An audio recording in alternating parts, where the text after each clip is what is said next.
नमस्कार सभी के सभी साथियों को। मेरा नाम है सुमित कुमार और आप सब लोगों का मैं अपने YouTube चैनल में बहुत बहुत स्वागत करता हूं। तो जैसा कि आप लोगों ने थंबनेल में देख लिया होगा, आज का जो हमारा टॉपिक रहने वाला है वो होगा संज्ञा, नाउन। संज्ञा और उसके भेद। आज हम नाउन को इस प्रकार पढ़ेंगे कि आपको फिर दोबारा से पढ़ने की कभी ज़रूरत नहीं पड़ेगी। तो पूरी वीडियो को ध्यान से देखना, एक एक पॉइंट मैं क्लियर करूँगा अच्छी तरीके से कि नाउन क्या है, इसके कितने भेद है, उसके कितने टाइप, हर एक टाइप को अच्छी तरीके से बताऊंगा। तो पूरी वीडियो को ध्यान से देखना। तो चलो हम अपने टॉपिक की शुरुआत करते हैं इसी के साथ, संज्ञा और उसके भेद। संज्ञा यानी कि व्हाट इज नाउन। नाउन क्या है? संज्ञा। संज्ञा उस विकारी शब्द को कहते हैं जिससे किसी वस्तु, भाव, जीव, किसी के नाम का बोध पता चलता हो, उसे हम संज्ञा कहते हैं, उसे हम नाउन कहते हैं। नाउन का मतलब ही होता है नेमिंग वर्ड। संज्ञा उस विकारी शब्द को कहते हैं जिससे किसी व्यक्ति, वस्तु, स्थान या जाति के नाम का पता चलता हो, उसे हम संज्ञा कहते हैं। तो ये आपको क्लियर हो चुका होगा कि संज्ञा किसे कहते हैं। अब हम इसके टाइप के ऊपर आते हैं कि संज्ञा के कितने भेद होते हैं।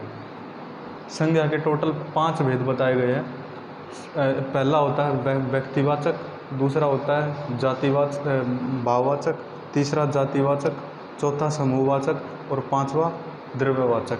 अब एक एक करके हम इसके टाइप को क्लियर करेंगे।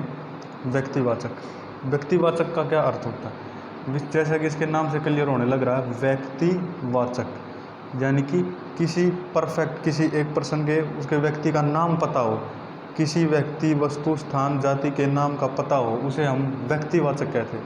जैसे राम एक नाम है, श्याम एक नाम है, पंजाब एक राज्य का नाम है, हरियाणा एक राज्य का नाम है, लखनऊ एक जगह का नाम है जो कि यूपी की राजधानी है, और चंडीगढ़ एक जगह का नाम है। ऐसे जितने भी एग्जाम्पल हमारे होंगे वो व्यक्तिवाचक के अंतर्गत आएंगे। जिससे किसी व्यक्ति, वस्तु, स्थान, जाति के नाम का बोध हो, उसे हम व्यक्तिवाचक कहते हैं। ये आपको क्लियर हो गया होगा। अभी हम आते हैं अपने दूसरे नंबर पॉइंट पर, भाववाचक। भाव, जैसे कि इसके नाम से ही पता चलने लग रहा है, भाव, किसी चीज़ का भाव उत्पन्न हो, भाववाचक। जिस संज्ञा शब्द से किसी व्यक्ति, वस्तु, स्थान के भाव का बोध पता हो, उसे हम भाववाचक कहते हैं। जैसे मिठास, बुढ़ापा, गरीबी, अमीरी, साहस, वीरता, कायरपन, कायरता। ठीक है, ये सभी भाव के अंतर्गत आएंगे।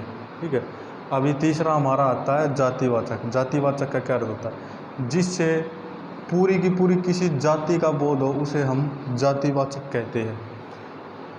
जिस संज्ञा सर्वनाम शब्द से किसी पूर्ण जाति का बोध होता हो, उसे हम जातिवाचक संज्ञा कहते हैं। जैसे एक बच्चा पूरी बच्चे जाति का बोध करा रहा है। जानवर के अंतर्गत सारे जानवर आ गए, चीता, बाघ, शेर, लोमड़ी, सारे आ गए। अध्यापक, इसमें सारे अध्यापक आ गए। किताब, इसमें सारी बुक आ गई। किरण की बुक हो गई, लूसेंट जी के अलग अलग सारी किताब इसके अंतर्गत आ गई। ये पूरी की पूरी जाति का बोध करा रहे, इसीलिए इसका नाम है जातिवाचक। अभी चौथा हमारा होता है समूहवाचक। समूहवाचक का अर्थ क्या होता है? इसके नाम से ही क्लियर होने लग रहा है। जिस संज्ञा सर्वनाम शब्द से किसी समूह का बोध होता है, उसे हम समूहवाचक संज्ञा कहते हैं। जैसे गुच्छा, अंगूरों का गुच्छा, मंडल, सभा, सेना, इनमें समूह के अंतर्गत होते हैं ये सारी चीज़, इसीलिए इसका नाम पड़ा है समूहवाचक संज्ञा। अभी पांचवा आता है द्रव्यवाचक। जैसा कि इसके नाम से क्लियर होने लग रहा है, द्रव्य का मतलब होता है तरल पदार्थ।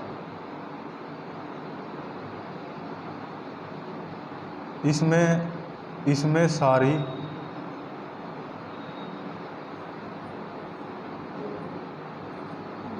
धातु, अधातु, तरल, ठोस पदार्थ आएंगे।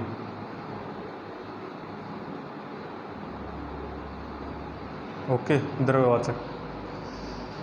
द्रव्यवाचक का परिभाषा क्या बनेगी? जिस संज्ञा सर्वनाम शब्द से किसी तरल पदार्थ धातु का, अधातु का, तरल का, ठोस का आदि पदार्थों का बोध हो उसे हम द्रव्यवाचक संज्ञा कहते हैं। जैसे घी, मिट्टी का तेल, लकड़ी, पानी, पीतल धातु है, सोना भी धातु है, तांबा, चांदी, हीरा, कांस्य, पित्तल, दूध आदि, ये सारे के सारे द्रव्यवाचक संज्ञा के अंतर्गत आएंगे। तो मैंने आपको पूरी की पूरी कंप्लीट इन्फॉर्मेशन दी संज्ञा के बारे में। संज्ञा की डेफिनेशन क्या बनेगी, संज्ञा के कितने भेद है, टोटल 5 भेद है। हर एक उसके हर एक पॉइंट को क्लियर किया, उसके भेद के बारे में कंप्लीट इन्फॉर्मेशन दी। व्यक्तिवाचक की क्या पहचान है, इस व्यक्ति से नाम याद करो, किसी का नाम बताया जाएगा प्रॉपर तरीके से, भाव उसका भाव बताया जाएगा, जाति पूरी जाति का बोध कराएगा, समूह समूह का बोध होगा, और द्रव्यवाचक यानी कि तरल, ठोस, धातु, अधातु आदि पदार्थों का बोध होगा। तो आई होप आपको ये वीडियो पूरी समझ में आई होगी। तो वीडियो को ध्यान देखने के लिए बहुत बहुत धन्यवाद। अगली वीडियो में मिलते हैं किसी नए टॉपिक के साथ, तब तक के लिए नमस्कार।